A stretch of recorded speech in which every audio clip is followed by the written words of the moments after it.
Greetings, I'm Ed Steinfeld, the director of the Watson Institute for International and Public Affairs. Welcome to our special Meet the Author event, focused on this fantastic book, Up and Doing, Two Presidents, Three Mistakes, and One Great Weekend, Touchpoints to a Better World. Our special guests today are Jim Harmon, the author of the book, and joining him in conversation, Watson Institute visiting fellow Brian Atwood. Let me just say a word about each of our guests today, each of these extraordinary individuals, and then I'll explain a bit more about how we're going to structure this event. So Jim Harmon, after earning a degree in English literature here at Brown, and then also an MBA in finance from the Wharton School, went on to an extremely successful career, which continues today in the world of finance. Jim served as chairman and CEO of the investment bank Schroeder Wertheim and Company, and today is the chairman and CEO of Caravel Management, LLC. That's the investment manager of the Caravel Fund, which is an emerging and frontier markets fund launched in 2004. But what's so incredible, or equally incredible, about Jim is his record of public service that really he established across his career. During the Clinton administration, Jim served as chairman, president, and CEO of the Export-Import Bank of the United States. And subsequently, during the Obama administration, he served as chairman of the Egyptian American Enterprise Fund, which is a private corporation seeded by US government funds to promote the development of the Egyptian private sector. Today, Jim is also the co-chair of the board of directors of the World Resources Institute, which does phenomenal work surrounding climate change and sustainability. All of this is is described in Up and Doing, which again, I highly recommend to you. Turning to our next guest, Brian Atwood. For those of you who don't know Brian or who haven't had the benefit of taking his courses here at Watson, let me just say a few words. Brian has served as a senior fellow and visiting scholar at the Watson Institute since 2016, my own arrival here as director. But that service at Watson for Brian came after an incredibly distinguished career in public service, diplomacy, and education. Among many other accomplishments, Brian served as the director of the U.S. Agency for International Development, USAID, during the Clinton administration. And prior to that, he had served as Undersecretary of State for Management. Brian had also served as Assistant Secretary of State for Congressional Relations during the Carter administration. As many of you know, Brian served as the Dean of the University of Minnesota's Hubert Humphrey School of Public Affairs. Again, I thank both of you, Jim and Brian, for being with us today. To those of you in the audience, the way we're going to structure this event today is that Brian and Jim are going to have a conversation, and as they're conversing, please feel free to come up with questions and just type those questions into the Q&A window that you'll see in Zoom, and then we'll get to those questions after just a bit of conversation. So thanks everybody to participating. And with that, Brian, let me turn it over to you. Well, thanks very much, Ed. And I know Jim would join me in thanking you for your leadership of the Watson Institute. We've both been on the board of governors and have watched closely as this institute has grown and grown, and both in prestige and in numbers. So we thank you very much for that. Jim, I'm so honored to be asked to interview you on your book. I've enjoyed reading it, every word. And what a life, what a career, what a fascinating beginning. And I guess in terms of your association with Brown, you continue to be dedicated to Brown's future, and that's very much appreciated. But I'd like to start at the beginning, and you were an English literature major, as Ed mentioned. That seems a fascinating beginning. I know that it later must have played a role in your life, and I'd like you to talk a little bit about your time at Brown and how that led you into the kind of career that you followed subsequently. Thank you, Brian. I'm delighted to join you in this discussion. Brown seems like a long time ago, but very fond memories. And I have been fortunate to continue a relationship with Brown over the years. I majored in English somewhat because my father was an English literature major, and he would often recite poetry to me, like "Let us then be up and doing, with heart for any faith," which I used as the title here. But I was often discussing literature with my father when I was younger, and my sister had the same decision. So both my father and my sister were English literatures majors, so I sort of followed in their steps. And I was always glad to do it because I loved reading, and it was a great major at Brown. Well, having read your book, it's quite obvious that you were an English major because it's well written as well. So thank you for that. You went then on to Wharton and got into the financial world and at a time when it was really exciting and it was the new frontier in many ways. And I just enjoyed reading your stories about relationships, because you put a lot of emphasis in your book on relationships. And I've always been interested since I was an exchange student as a young person in sort of intercultural relations. And you start your book by talking about how you, as an East Coaster, began to understand better how people think and act in places like Utah, where you were associated with a company, and then in the West Coast, where you actually were one of those smart enough to invest in Starbucks. Tell us a little bit about relationships and how you got into sort of understanding other cultures and approaches to business and life. I think I realized somewhat after my educational period that relationships were critical, certainly critical for me to understand people and to affect change. It wasn't enough just to know the subject. Later on, I didn't just want to hire the most brilliant person. I wanted to hire people who could relate to each other and who understood interpersonal relationships. And they were the ones who could make change, much greater change. So don't necessarily give me the most brilliant student, but give me someone who's a good student, but who knows how to relate to people.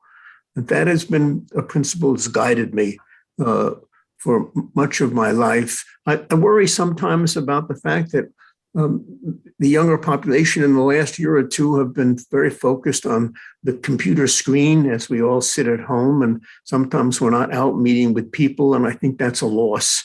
So it was one of the reasons I was motivated to write the book, to remind people that relationships are critical, and different cultural relationships, and to talk a little bit about, even in the United States, we have a lot of different cultural positions in different cities. I jokingly say you really need a passport to leave Washington and get to New York City, and to some degree, vice versa. I can assure you that's true, based on my experience as well. But then you ventured into Europe and into Italy, and there is a major difference, especially the business world in Italy. You refer to some people's derisive comments about spaghetti accounting and all sorts of things that you had to overcome. Seemed to me a pretty risky thing to do for someone starting off in your business. When I actually merged our team of people into the firm of Wertheim, they had a very good presence in Europe, but that had been slowed down, hadn't been going anywhere. So we had a number of meetings, and in that regard, I could see that building an investment banking firm just domestically would not nearly be as attractive an opportunity as internationalizing it. So building our power on our strength and our presence in Europe and later in Japan and Asia was critical to that decision. But each country, of course, in Europe was a lot different. Most Americans realize that. And through the office in Paris that we had, Wertheim had at the time, I met some very interesting people in Italy, and that led me to start to represent the Italian government, state-owned or state-dominated company. And that led me into a lot of work in Italy during the late 1970s. Was it, I mean, was that part of the risk, a state-dominated company? We worked very together, as some of the people may know. We're both in government in the Clinton administration, and you were working in the EXIM Bank, and I was the head of USAID. There was a bias by us in the U.S. government about state-dominated companies. How did that work out? I mean, was that part of the risk factor that you had to consider? Because the government changes a lot in Italy, as you know. Yes, I've always been more tolerant of different government positions, and sometimes the government, our own government in the United States, was. And so state-owned businesses, if they're doing good work, I'm often encouraging them to privatize at the right time. But during many of the years, I encouraged them to do good work.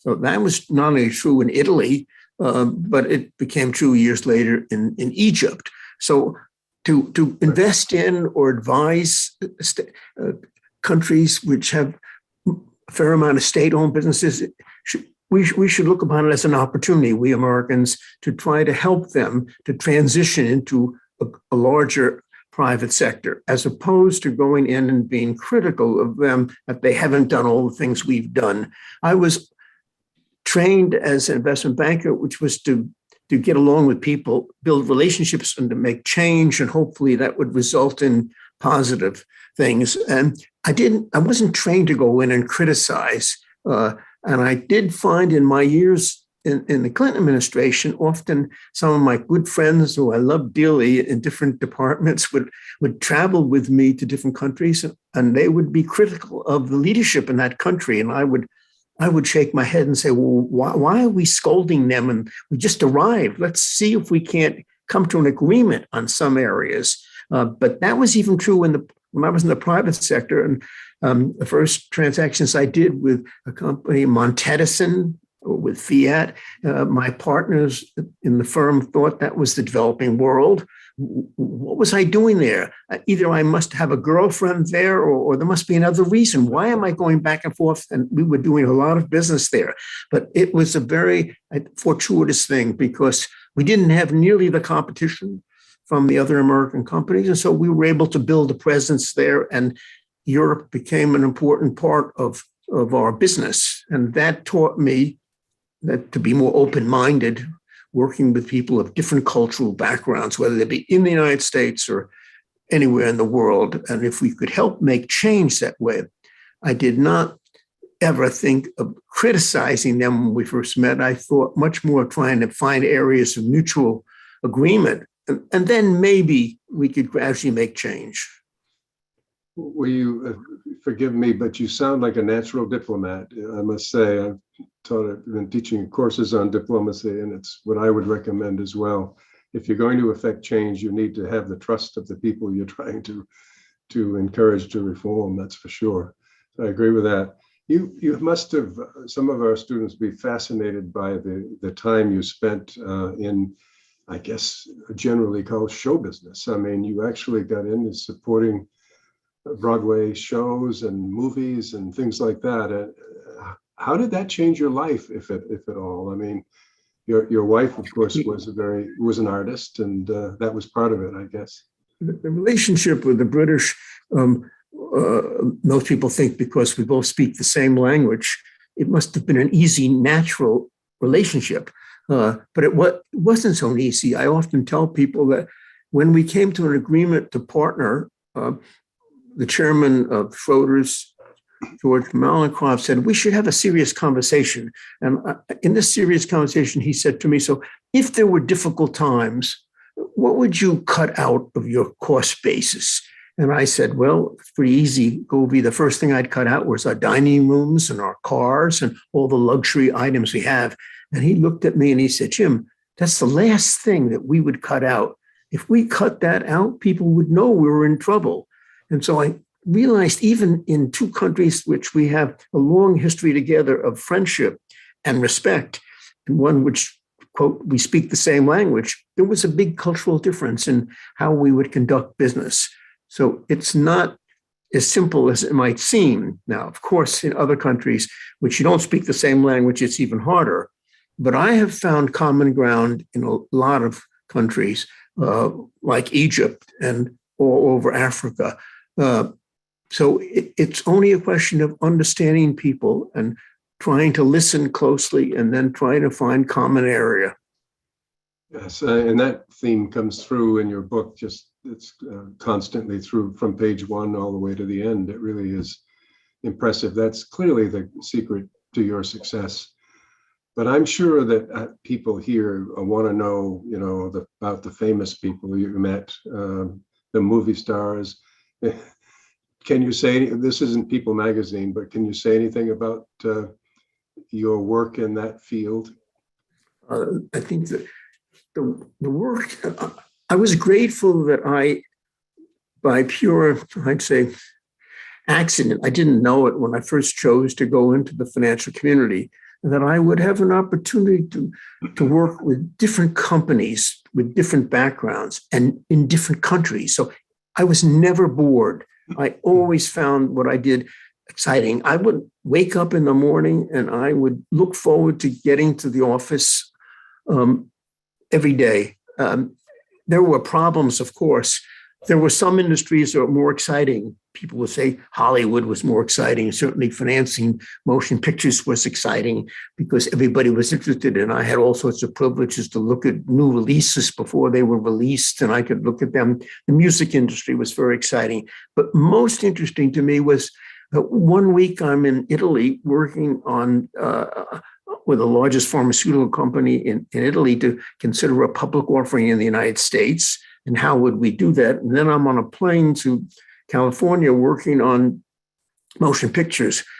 That later on, the financial community became much more structured and people were specialists by industry sectors. And so many others who joined the investment banking world and later the private equity world never had the opportunities to move back and forth. I was very fortunate to be able to have this kind of diversification of activities, both geography, culture, and people, and being in a firm that hadn't yet gotten to that structured state. It was a very exciting period of time. I would never trade, as much as I loved the public sector, and I really was ready to go into the public sector. But later on, I very much enjoyed my private sector experience. Yeah. Well, there is one anecdote in your book that I was fascinated by. You were often, as some of us were, invited to go to the White House to view movies that first came out. And I remember you saying to Hillary during the First Lady, by the way, Hillary Clinton, that you didn't particularly like that movie. Yeah. Fortunately, she agreed with you. I wasn't much of a diplomat there, I have to tell you that, because first of all, I'm invited to go to the movies. I think that was, even before I went into the government, 1994, as I remember. Right. I remember the movie because I was so excited about it all, but it was one of the worst movies I remember seeing. And the cast was present in the room. And I think it was called Wolfman, and Jack Nicholson was in it, a talented performers, very good director. I left. No, I didn't leave. I went to excuse myself. It's a small theater in the White House, and there may be 20 people there, 25 people. And by the way, when they go, the usual procedures, you invite the cast and the director and the producer. So they're all sitting around there. And so the last thing you want to do is criticize anybody on the movies. So I sort of excused myself for a moment, and Hillary happened to be outside. And I looked at her and she said, "What do you think?" I think she knew by my expression. And I said, "Who picks the films?" She says, "He does." He does. I said, "Well, don't you have anything to say about us?" "None. He picks it. And you should tell him what you think about this. So he knows he shouldn't pick these kinds of movies, and she's telling me what to do. I say, I'll definitely say it at the right moment, but I'm going back in now to be a mini diplomat, as you said. And so I did watch the film. Subsequently, what people don't, those days, the Clinton administration was very, I would say, relaxed. It was almost like a fraternity. Almost every few days, I would get a call from one of the two secretaries to the president saying, President would like to know whether you want to go to this movie or that movie. I became smart enough in time to ask, what's the film? And then I would say, I have to check around. And frankly, I got privileged after a while. If I checked it out and it didn't look interesting to me, I would excuse myself. There were just so many movies I was prepared to go. Now, it was very nice to talk to the president afterwards and to see some of the other people from the cabinet afterwards. But I wasn't about to go as often as they had movies there then. Well, I actually had the privilege of watching movies with the president on Air Force One, and I have to tell you that the sound was up so high, I couldn't believe it. I asked someone why. Apparently, the president has a little bit of a hearing problem, but especially on an airplane. But so that wasn't a lot of fun either. But well, your work in the financial industry was at a time before technology, a lot of it. I mean, now that it's changed, you're still in it. But I guess I'm not an expert, and you are. So I have to ask a couple of questions. I mean, I did read the book called The Big Short, and we know this, the subprime mortgage crisis and how that created a global crisis back in 2007 or so. What is your view? Is it too heavily regulated? Did Dodd-Frank fix the problem? Did the Sarbanes-Oxley bill take care of more transparency in the way people do business? Are we going to see any more crises in the financial industry? One of the things that I learned was that we're pretty good at solving problems once the crisis occurs. Yeah. That is true internationally as well. When a crisis occurs, and we have to work together as we did in the Asian crisis and as we did in the Mexican crisis and so forth, we really focus on it, and we get the other ministers of finance together and others, and we are able to come to a conclusion. I think that's quite satisfactory. I'm pleased with what I saw in terms of resolving this. I'm not as pleased with what I saw in planning for it. So if you ask me, there were things that took place during the late 1980s before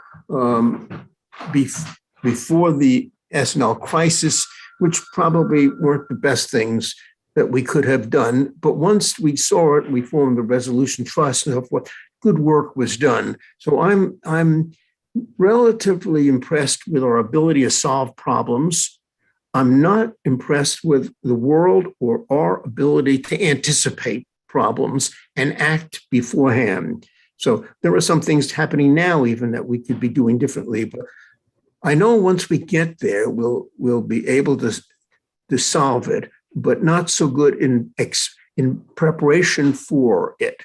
And that's true right at the White House, right down. We just either politically or because of all the other things going on, we're just not so good at anticipating and making decisions beforehand. I couldn't agree more. And my theme a lot as the head of AID was prevention. I mean, can we invest in prevention? Can we get out ahead of it? Can we detect the fault lines in a society and hopefully help the society get beyond the pending crisis? But you know, unfortunately, people are responding to the headlines in government, as you saw. But we both were involved in the Asian financial crisis. We both were involved in trying to lift Africa up. We both were involved in what was happening when the countries in Central and Eastern Europe and the former Soviet Union tried to convert to capitalism. You took a lot of risks. I have to really commend you for what you did as the head of EXIM. I'm thinking about it in my own terms. I tried to take some risks as well, but you were making loans, trying to bring liquidity to some of these countries that didn't have active banking systems. Tell us a little bit about what it was about your makeup that caused you to take these kinds of risks, most of which paid off. I think I was trained in the financial community to understand problems and to understand people and to try to solve problems. And so I thought of myself more as a problem solver. Often I tell the story that I was only at the Export-Import Bank, maybe it was 3 or 4 months when actually 2 months when the Thai baht collapsed. And it was clear that Asia was heading towards some difficult times. 4 months later, we had a meeting with the senior people at the bank. And I remember saying to them, do you think we should make a trip over and evaluate what the situation is? And I remember some of my colleagues saying to me, if we go, we're only going to hear complaints. They're going to ask for more money. And I thought, wow, maybe we'll be able to solve it. Let's try to be more positive. I was surprised by the reaction. No, I said, I think if we go, we'll learn something, and maybe we can be able to make some suggestions. It stayed in my mind. I did decide to take the trip, and I took 6 or 7 of my top colleagues over to Asia, and we were able to evaluate it, and we were able to make a significant difference. I'm very pleased about that. It's an experience I had that means that people coming from the private sector, even if they haven't spent their lifetime in the public sector, and that for all those people who are listening now who think what they might do someday, I encourage them to think doing something in the public sector, whether it be locally or nationally. But my experience going to an agency I knew very little about, being able to go and see the crisis as it was. I visited Korea in the late fall that time, and I had never seen anything like it. The Koreans were so concerned and upset about economic conditions, and they were donating their own jewelry, their gold, and would put it into a pot in the streets. And they were so serious about saving their country. And I met the new president there, and I remember leaving there thinking, I had not seen that kind of dedication. This country would survive this problem. And we in the United States, who had invested close to $50 billion between the Korean War and later on in a number of other areas, we had to act. We had to find a way to help Korea get through this financial crisis. And their economy had come to a standstill. So they had none of the resources necessary to buy raw materials or spare parts to keep the economy going. And I came back to the bank and I said, what experience have we had in dealing with this kind of thing? And I dealt with everybody. I said, there must be a way that we can help them by lending money or by, as it turned out, confirming letters of credit. We could support the banks there. And we did it. And when we announced that within the EXIM Bank that we were going to do it, some of my senior people said, we will lose money. I said, that's maybe, I'm betting that the Korean people are very creditworthy, and we can help them get through this difficult crisis by merely supporting their banks first. So we analyzed 15 banks, and we came back and they said, 14 of these banks are insolvent. And I said, I don't care if they're insolvent. They're not going to default on us because people don't default on the United States easily. And frankly, Korea is too creditworthy to default on us. We made them initially $1 billion loan and then another $1 billion, and we were paid back every single dollar. And it resulted in a lot of business for the United States selling raw materials and spare parts to Korea. And it led us to do the same in Indonesia and in Thailand. But it was an interesting experience. I don't have time to tell the whole story.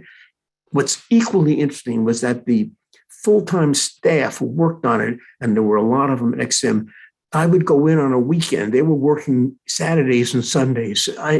People had told me they didn't work hard at the EXIM Bank. Well, this was an agency unfaced with the crisis, realizing how important it was. Public sector employees got into it and really did a great job.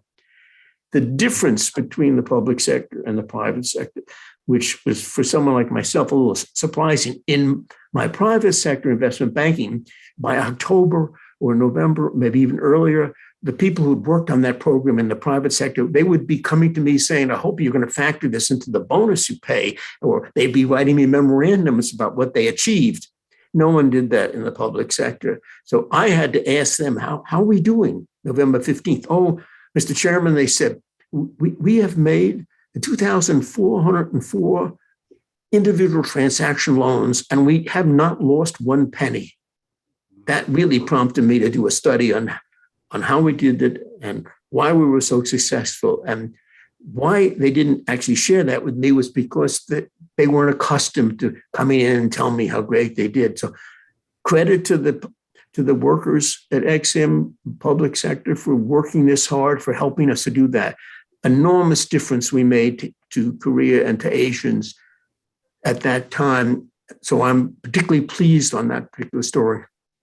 Well, you gave them a vote of confidence at the time they really needed it. You were right in assessing the culture, and I mean, it's a little bit like the Marshall Plan. When we went into Europe, we knew that people understood, they had been industrial societies. All they needed was resources and a vote of confidence. And that was really helpful, in addition to, of course, encouraging them to work together as a union rather than as separate economies.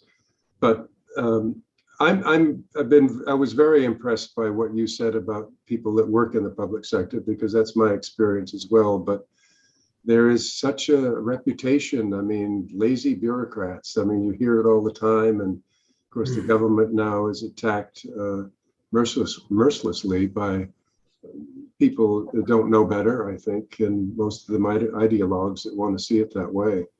But that was a very impressive part of your book to read, how dedicated. I happen to know very well one of your economists, I think Rita Rodriguez, I think her name was. She was very impressive because she attended. I was the chair of the OPIC board, the Overseas Private Investment Corporation.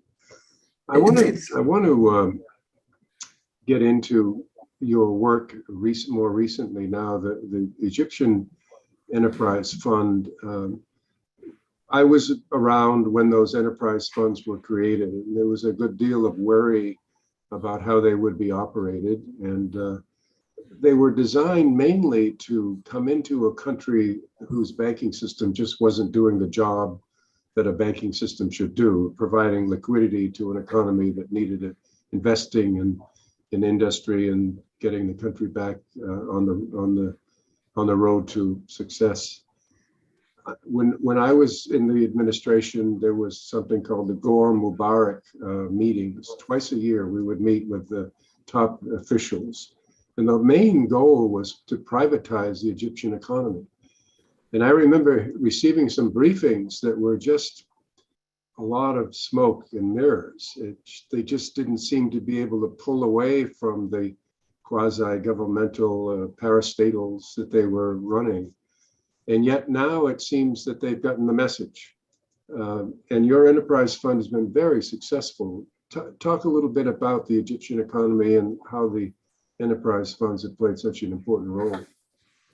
I'm delighted to have the opportunity to talk about this. I think it's a very important part. It was maybe the major reason that I wrote the book, that hopefully the government would realize that we can scale up this program called enterprise funds and help a lot of other parts of the world. So for me, I took the assignment in 2011 when Hillary Clinton first approached me on it, and I met with people at State and at AID to discuss it. I knew very little about the program, and unfortunately, they hadn't kept a lot of good records that memorialized the enterprise funds that were formed in the 1990s. So I made a point of contacting the former chairs of 6 of the enterprise funds. There were about 11 that I reached, and they spoke very highly of the experience they had and the difference they made and some of the criticism they also made. But I learned a lot that way. There were some reports in the government about the experience in the 1990s, which was not shared with me. I learned later on, which disappointed me a little bit. But needless to say, I made the decision to accept the challenge, and I went over to Cairo in late 2012, I guess it was. It was a very chaotic time. There was a lot of violence in the streets and a lot of danger. And I insisted in meeting not only, of course, the government at the time, which I was invited to do. The government of Egypt thought that we should just give them the $300 million that the Congress would authorize to create this fund. By the way, the Enterprise Fund is created to help the private sector to grow, and it does it by making investments that hopefully are creditworthy, where we don't lose money for the United States government, but where we're job creating and doing a number of other things I think that are important for the society. So a lot of good intentions, and the enterprise funds of the 1990s did reasonable. The United States got most of its money back, but they didn't do nearly as well as we have done. And that's not because of our brilliance in some way. It's because the times have changed. And I tell everybody, our success in Egypt was because of three major factors that have changed over this 20 years, one of which is talent that exists in these countries. There is human talent in a lot of the developing and frontier world that can now manage businesses, can now identify business opportunity, and can play a role in investing and building the private sector. Two, there was capital flows coming in that wasn't before, flowing into much of the developing country world. And three, it's technology. Technology has given opportunities people to invest. So technology, human capital, and real capital has made a difference. So the enterprise funds that were then launched in 2008 by President Obama, those enterprise funds, actually 2011, those enterprise funds had the benefit of these developments. So when I was asked to do Egypt and I compared the two, I sort of knew that we ought to be able to make a difference. The chaos that existed in Egypt, and I tell a story that I needed to take out of the book. I did not include it in the book, although the first draft, I wrote the story because it was a wonderful opening. I arrived in Cairo with my assistant, who was an Egyptian woman who knew it well, and someone from the State Department, a young woman from the State Department, and we are driving to have a meeting with the head of the Muslim Brotherhood. It's late at night, and our car was past where the riots are taking place. We are forced to stop, and there's tear gas all around, and it's quite a dangerous time. We're stuck in that car for 2.5 hours. Fortunately, we did not have on the side of the car anything, no flag, but in small print it said the United States State Department. So it was an unusual evening, to say the least, the 2.5 hours. And the only thing you had in those days, I had a BlackBerry, not an iPhone.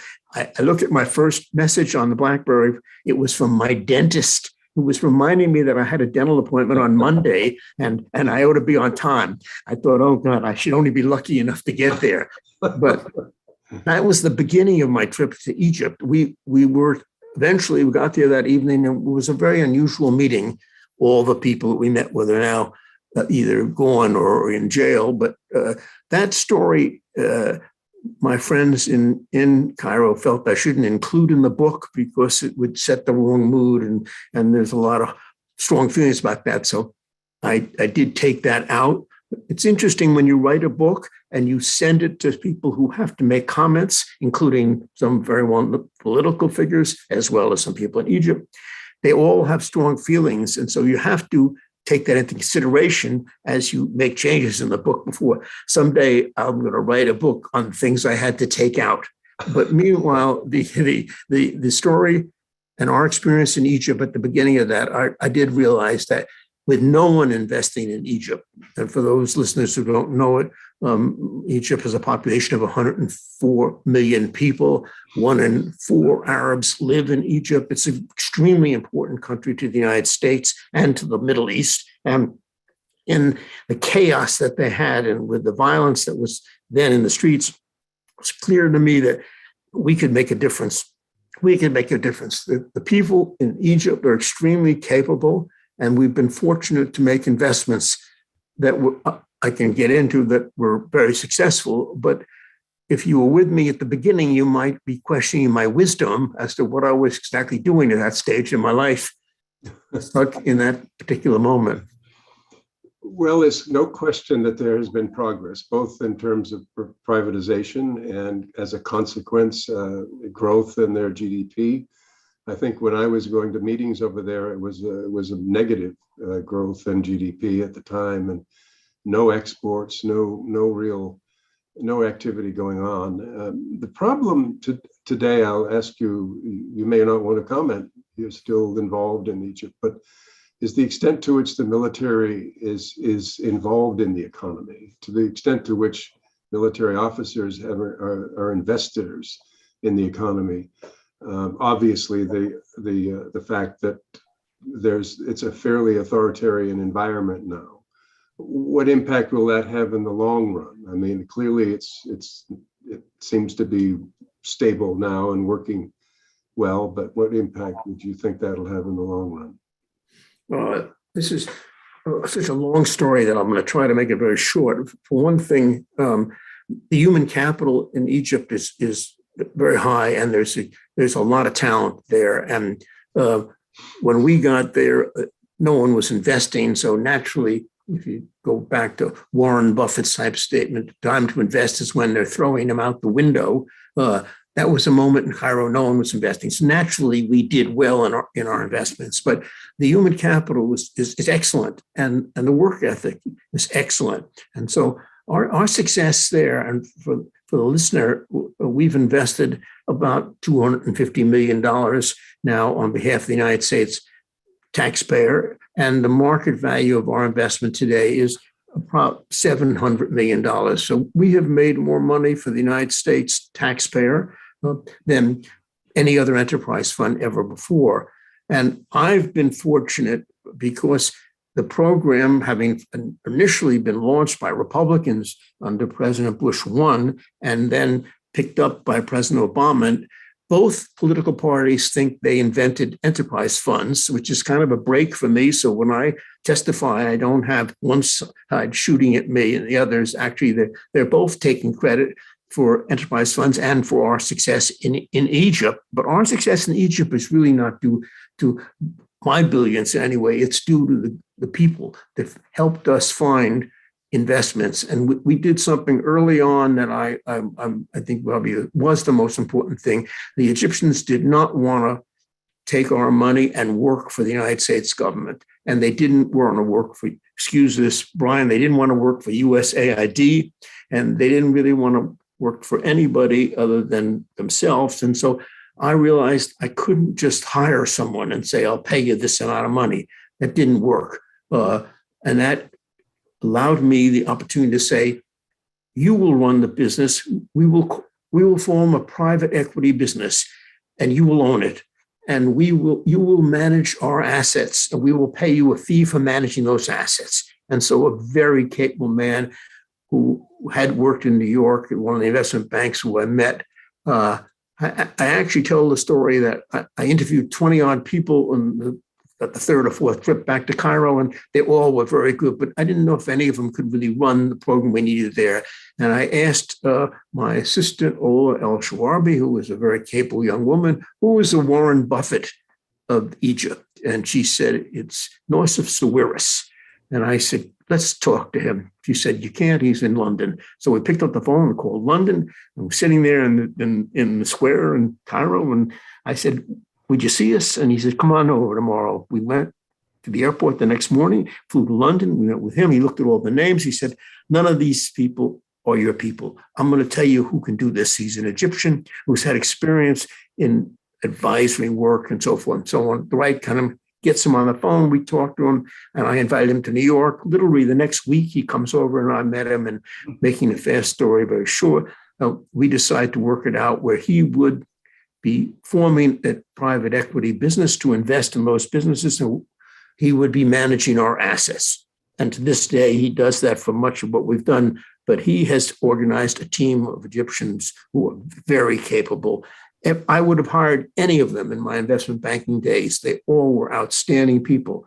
And if you read our impact report, which is prepared for our second annual impact report, measuring not just the financial returns, which have been approximating 20% per annum since we started investing. That's quite extraordinary. It's hard to get 20% per annum in the United States, but we have done it in Egypt. And if you look at the impact we've made, job creation, gender balance, all of the impact, I'm more proud of the development impact than I am of the financial results, which is why I felt so strongly about writing this book, because I thought if Washington really understood how we did it is pretty simple stuff. We could scale up the enterprise fund program. For those members of Congress who say, well, we didn't do so well with it in the 1990s, they have to realize times have changed with technology as it is and human capital as it is now. You can do this in sub-Saharan Africa. We can do this in Central America. We can do this in so many poor parts of the world now with the same approach that we have taken in Egypt. I'm not going to do it, but I'm sure happy to give any advice to people to do it. But the United States should do this now. And if we tilted it towards sustainability, if we tilted it towards the environmental challenge, we could provide the funding for these poorer countries to make the transition to the non-carbon world.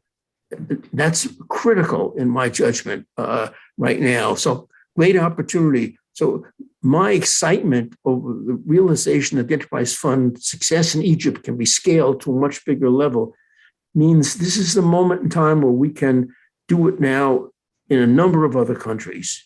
And we can be helping these countries to transition into a decarbonized world. Well, your excitement about it really comes through, Jim. And I want now, you're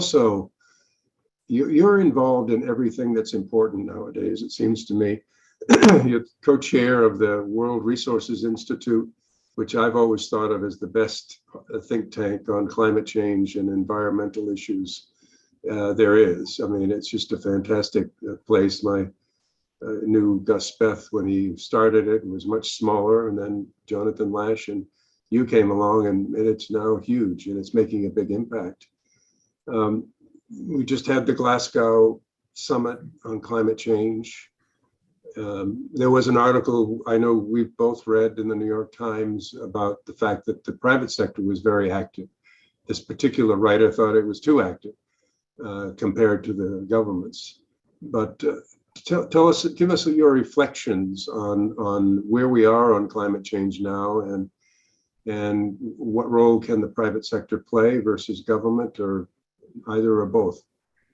So if I can maybe phrase it in the sense that the young people who may be listening, who are wondering what they could do that would be good and interesting, and maybe even rewarding psychologically as well as financially, I encourage them to think about doing something in the public sector like I did. I encourage them to think about doing something in the NGO world if they're interested in the environment, because it's an enormous opportunity now.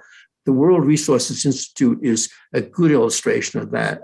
I tell a story that when I was first invited to take the position in government, I got a call from Al Gore, who was tipping me off that the president was going to call me.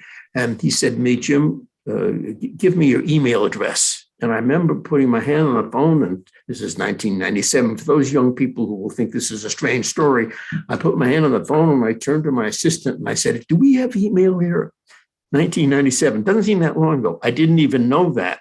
Then he told me that they're going to invite you to be chair of the EXIM Bank. And I thought to myself, I ought to check and see what the EXIM Bank does. That's how little I knew. So for the young people who think they have nothing to offer, you don't have to be brilliant in terms of knowing what the government is.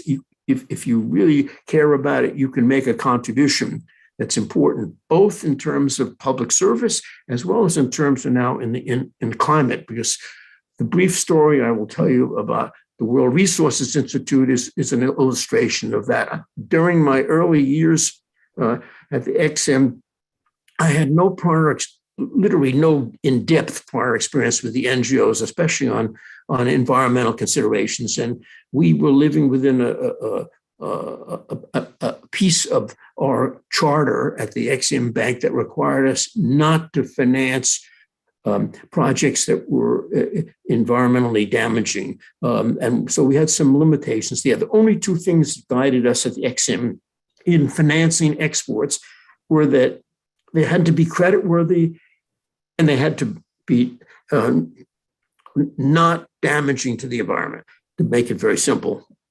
So, and that's the thing that had guided me there. During the period of time, it was often I had meetings with a number of well-known environmental groups who would scream or raise their voice. I wasn't used to that as an investment banker. I tried to deal with people in a low-key manner and try to reason with everybody. So people who used, as Jonathan Lash used to say, a shrill voice, they turned me off a little bit. The only ones who didn't were WRI, and they would try to explain to me that everyone's kind of excited, Jim. They're all worried about this. That's why he yelled. He really is a good person and so forth. I became very fond of Jonathan because he would help me to get through those meetings. At EXIM, I decided to do something different. I said, well, if I don't know this group, we're going to have a brown bag lunch once a month with the environmentalists, and we invite them in, and we did that on a regular basis. Often it was unusual meetings, but Jonathan was probably one of the easiest people for me to deal with. Afterwards, Jonathan said, would you join the board? I did join the board. It had some great people. Bill Ruckelshaus was then the chair, and Gus Speth, your friend, still used to come to the meetings between Gus and Jonathan and Bill. I mean, these were historic figures in the environmental movement. So I was overwhelmed by their knowledge and experience, and it was an honor for me to be on that board. And then a year or two later, they came to me. Bill came to me, and Gus and Jonathan into my office and said, "We're going to ask you something very serious. Would you become chairman?" I had no idea it was coming, and so I had just been building a new fund to invest in the developing world, and of course, I was honored and I accepted. That day, the WRI had been kind of like stalled out. We had about 120 full-time employees, and our annual budget was about $14 million. I knew after going to a number of meetings a year or two that we had to do something to create a little more excitement about what WRI was doing.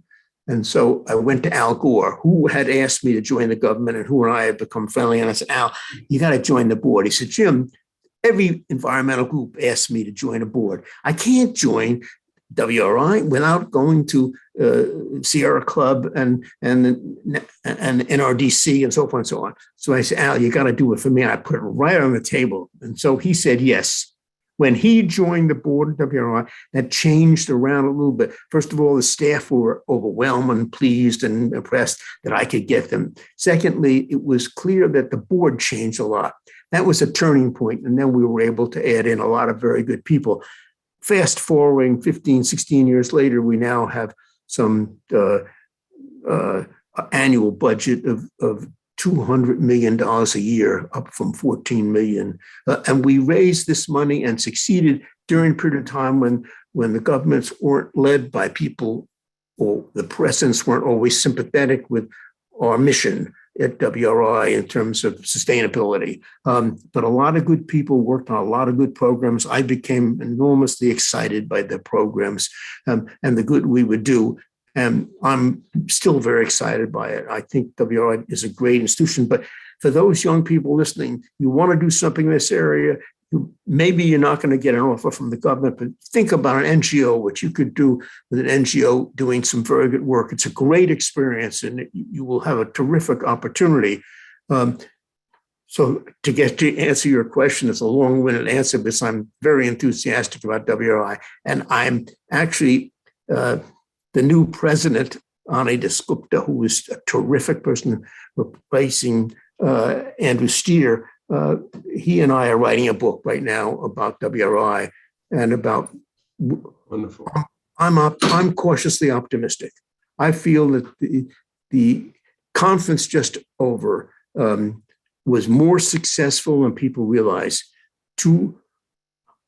really 200 countries attending, major institutions and banks and all the others that have attended. It did remind me of Davos. And as I said to you in an email, I took that as a positive factor. The world is focusing now. We've seen what we had to do, and we made some real progress. Yes, we have a lot to do more. I specifically am concerned about finding a way to provide the funds for the developing countries and the frontier countries to transition into the decarbonized world. And it combines everything I've done the last umpteen years. If we use enterprise funds in a way to provide funding for the developing and frontier countries and tilt the mission towards sustainability, we could do it on a credit-worthy basis with a lot of talent in many of these countries. We could do it in sub-Saharan Africa, Central America, and so forth. So it's everything I've been talking about today. Plus, we would be providing the funds. Probably we could get ourselves making a contribution, but if other countries did the same, we would get to the number needed. We would get to $100 billion for the world.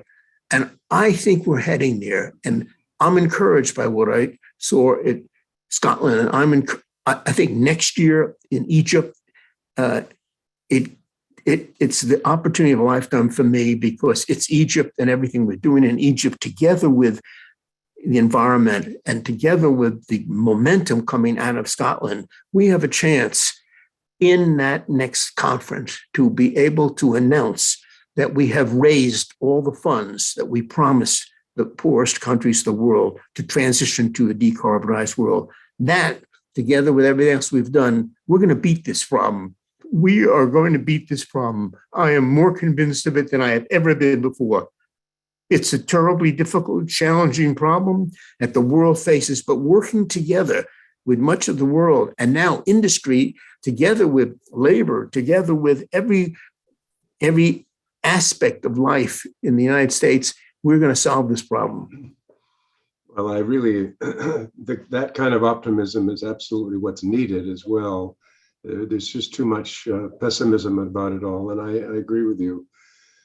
We first met in a place called Haiti, and it seems to me that you've really done so much, for the developing world. And I think this $100 billion a year is really essential if this is going to happen. And that commitment was made 5 years ago in Paris and hasn't been met, but it has to be met if we're going to do this. I'm going to ask people. I've got one question up here already, and I'll ask that question, but I'd be remiss if I didn't ask you about yourself and your own orientation toward public service and government and all of the rest. I was impressed you got into politics by helping David Dinkins, the former mayor of New York, and you helped him raise money. You raised money for Bill Clinton. Yet you were, I assume you still are, a Republican, but you were in the Democratic administration. You've been interested in the developing world. You're interested in climate and the environment. You're a bridge builder. You're able to talk to people on both sides of the aisle in such a very effective way. What do you think about the politics of this polarized country at this juncture? Full disclosure, I'm not a Republican today. I was when I moved to this small community, which we still have a home in Western Connecticut. It was largely Republican. And if you wanted to be on the board of education, and my children were young, and I was determined that they didn't have to go to private school away, I wanted them to go to public school. The only way I could make a difference was to join the Board of Education. And so I put down whatever party was in power that could get me a seat on the Board of Education. That's the candid description. Right. I did join the board. I became the vice chairman of it. And I was glad to do it because it means that for 4 years, I could play a role in my children's education. Shortly after I my oldest then graduated. I then became active at Brown and became a trustee at Brown. But I have always been a moderate. I was more of a moderate Republican even when I was young, but I was probably even now more of a moderate Democrat. I still care about being somewhat conservative economically on balancing budgets if possible, but I'm much more progressive when it comes to human rights and so forth. I would say I fall closer within the Clinton family of thinking in that area. But David Dinkins, I met when he was mayor, and they were looking for, quote, a named Republican. And since I was still a Republican out of Connecticut, and I'd met David, and he and I became friendly on the tennis court.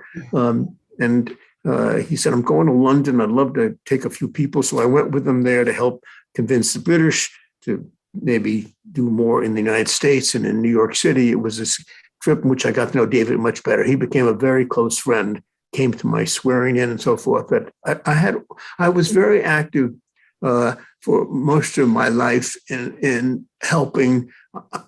A little known fact, I was the only member of my class at Brown who joined the NAACP when they came to Brown when I was a sophomore. And later on, I was active with David in a number of Black causes.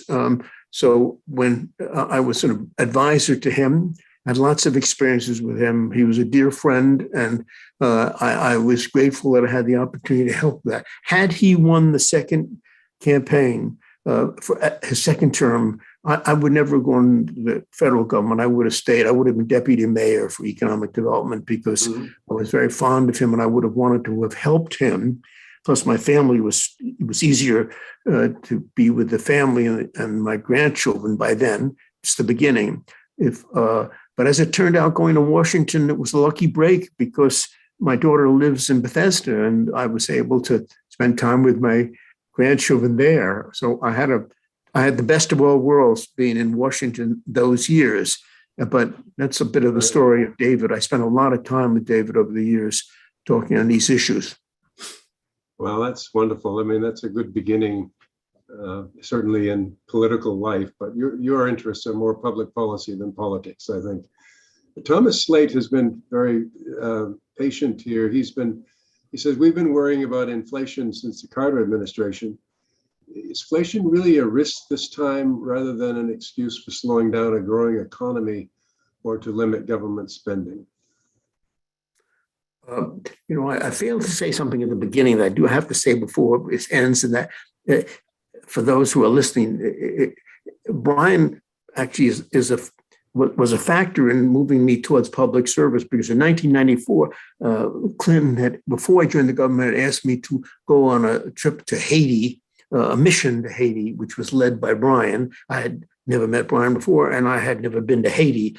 And it was a bit of an eye-opener because there was lots of difficulties at Haiti then, and there are today. Someday we should have an enterprise fund in Haiti. There's a lot of talent in the United States that are Haitian Americans that would probably help and to do a job. But there was a moment on that trip in which I was about to drink out of a local faucet, and Brian stopped my hand and said, I would not drink that. Just come here and look out the window. I looked out the window, and there down on the street below, they were filling some bottles with water from the tap. So I'm not sure I'd be here now had I been drinking what I was going to drink. So Brian sort of saved my life then, plus was a very good leader on the trip. So, and we didn't see each other for some time, but I'll always be grateful for that one moment. So I'm sorry I got you away from that. That's a good way to start a friendship, Jim, and it's lasted for a long time. And I was delighted when I saw you on the Watson Board of Governors. But, well, Thomas Slade wants to know about inflation. Should we worry about it? And is it just a ruse to stop spending government money? No, I think inflation is here. It's not likely to be the inflation that we dealt with in the 1970s, which got to double digits. It was probably the most difficult part from economic times that I lived through, and took a lot of good work by Chairman Volcker to turn us around then. I do not see that today. I do think that we are heading for greater inflation, but not of that magnitude. And I do think that interest rates are going to be up, but not dramatically, but they're certainly going up now. We've lived for a long period of time with very unusually low interest rates, and something was going to trigger it now. And I think that we have seen it now, and it's not going to pass easily without getting somewhat stronger. But I don't think it will be a crisis condition. Yeah, there's a lot of talk about the supply chain having been disrupted, and then all of a sudden the demand goes way up because of the hopefully the end of the pandemic. And that's the hope, is that no one knows. I mean, I listened to Janet Yellen and to Powell talk about it from the Federal Reserve, but they have mechanisms to control. They'll have to raise interest rates if this continues, and I don't think they want to do it immediately because they think the economy is strong now, and let's see what happens. But anyway, it's something that worries a lot of people, especially people that are on fixed incomes, and it's a lot of middle-class people in this country. So it's a political factor. Yes. Any other questions? I want to encourage people to ask questions. This is a resource that doesn't come around very often. I do think that it's a very interesting time, and I think for a lot of young people who complain about the difficulty because of COVID and many of us being sequestered in our homes and all, I think it's a period of opportunity. Opportunity both in the public sector and an opportunity in the private sector. An opportunity, if you're willing and careful to do things internationally as there are domestically. So I see all sorts of potential opportunities for young people that I notice when I talk to younger people, they don't see it clearly, but I do. I think that it will come. Yes, we will have a little inflation, won't be the end of the world. But yes, interest rates will be higher. Again, it won't be the end of the world. It will be somewhat higher. I think the equity markets will probably reflect that, and that's not a surprise. So we've been due for something like this now, but there are, within that area, there are really opportunities to do a lot of. If you're interested in doing good and doing well yourself, there are opportunities to do that. You don't have to do what I did, work for 35, 40 years, 30 years until you go into the public sector. I would encourage people to think about the public sector much earlier than that. And you can still do things in the private sector. The great thing about our government is that you can be working in the private sector and helping in the public sector. You don't have to necessarily go down and give up everything you've done. You can be involved in both areas, and that will give you good experience in public sector before you go in on a permanent basis. So lots of opportunities to do that. I didn't know that when I first graduated from Brown, but one can be working and still take some assignments and still be on a advisory board in the public sector, or you can do it in a local government. But you can be doing good things in the public sector while you're working in the private sector until you've made a decision if you want to go one or the other. Mm-hmm. Lots of opportunity to do that.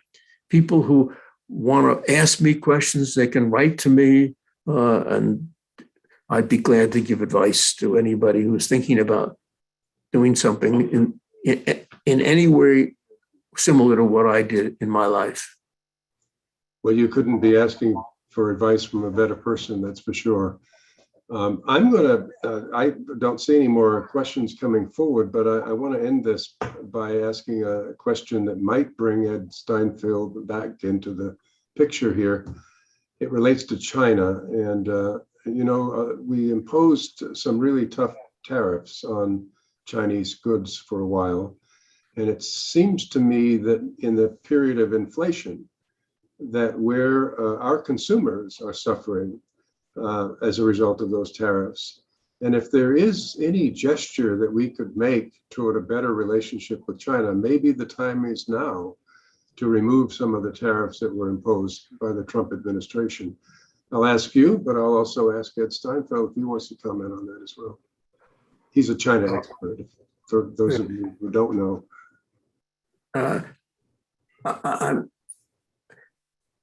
I think our relationship with China is quite important.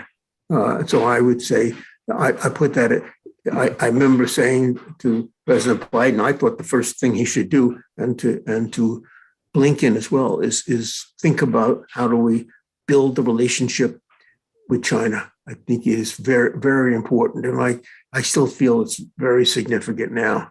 I'm slightly encouraged by the relationship on environmental discussions we had at COP26 with the Chinese. So I think I worry a lot about Russia all the time because I don't feel it's easy to work with my experience with Putin, but I think with the Chinese we could do better. Yeah, I think so too. Ed, do you have a comment on that? Just be very brief. I think it's a great question, and I agree with Jim's response. I think it would be wise to maybe reduce some of the tariffs as a gesture to try to reestablish some kind of trust and some kind of relationship. And I say that not because I'm necessarily sympathetic to many of the things the Chinese government does, but rather because this relationship between the United States and China is so important for resolving a number of issues, like the very important one Jim just mentioned. I think what concerns me is that, of course, China in recent years has engaged in a number of behaviors which make a kind of a rapprochement difficult. But I think also the United States in our own internal discourse have created a kind of situation where we, in some sense, painted ourselves into a corner politically, and neither the left nor the right now has the kind of latitude to make a gesture like this. And I feel that's a real problem. If we're so politically constrained in the United States and so embattled internally that we've lost all or most diplomatic flexibility, that's a real problem to worry about. Couldn't agree more. I've written a couple of articles saying we need to tone down the rhetoric, and I think the latest meeting between Biden and the remote meeting with Biden and Xi was a very positive one in trying to create a more stable relationship and talking about guardrails around the different aspects of that relationship. But Brian, since you let me into this conversation, I'm barging in. I want to make sure, though, that I have a chance to say something about this conversation. It's just marvelous, Jim. Your book, of course, is fantastic. But for me, what a privilege, and I think I speak for the whole audience. What a privilege to listen to this conversation between two extraordinary individuals with such an amazing range of experiences. I'm really grateful to you both. Well, I don't put myself in Jim Harmon's category. I think he's wonderful, and his book is a good demonstration of a life well lived and a life of service, frankly. I mean, I just think Brown should be very, very proud of this graduate, and he's given our students so much to think about today. Thank you very much, Jim. I have to respond by saying, one, Ed, you're doing such a great job at the Watson Institute. I was so privileged to be on the board for a while. I think it's just come a long way under your leadership. It's terrific. And as I already told Brian, I think he was great on that trip, great at USAID, terrific background. So Brown is fortunate, I think, to have both of you. And I intend to support you in any way I can to help out. I have one last Chinese story I will tell that you alluded to in an email you sent me. That in my last year at EXIM Bank, I was approached by the Chinese, and they visited with me. And they said, we'd like to learn more about export credit finance and what you do here. And I said, being, quote, interested in relationships. And I said, of course, we would love that.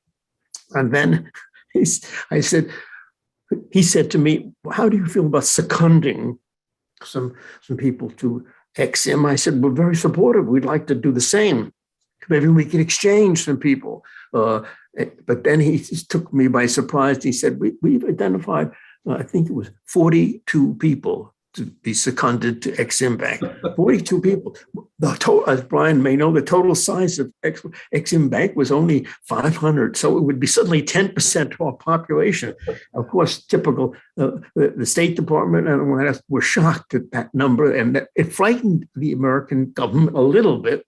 And I remember saying to him, I don't think we can do that. And so we had a discussion on it. But I think I should have persuaded him to accept 4 rather than bargain for 40. I mean, we would have made more progress. And at the time, I was a bit shocked by the reaction of my other departments in the government. But I wish I had done that, because I think that having a relationship with China is very important, and seconding back and forth is very important. It teaches us something and teaches them something. I mean, it's a wonderful opportunity to exchange people, and we don't do enough of it in the U.S. I'm a big advocate of that. I met the head of the EXIM Bank in Beijing. I told you that. He was a Princeton graduate. If he had gone to Brown, maybe he would have had different attitudes. I don't know. But I'm a big fan of exchanges as a former exchange student myself. I think we should do more of it. Well, I think this has been a wonderful conversation, Jim. I really appreciate you writing that great book, but I appreciate your spending time with us, and thank you, Ed, for giving me the opportunity to participate in this. So. No, thank you for inviting me. It's been my privilege. All of my years at Brown, I look upon it as being just a very important part of my life. So if I can give back just a little bit to Brown, I want to do that, and specifically to the Watson Institute. Just terrific experience for me. So thank you both for doing this and for inviting me. Thank you. Thanks, thank you, thanks to the everybody. audience. Very good. Thanks Bravo. to the audience.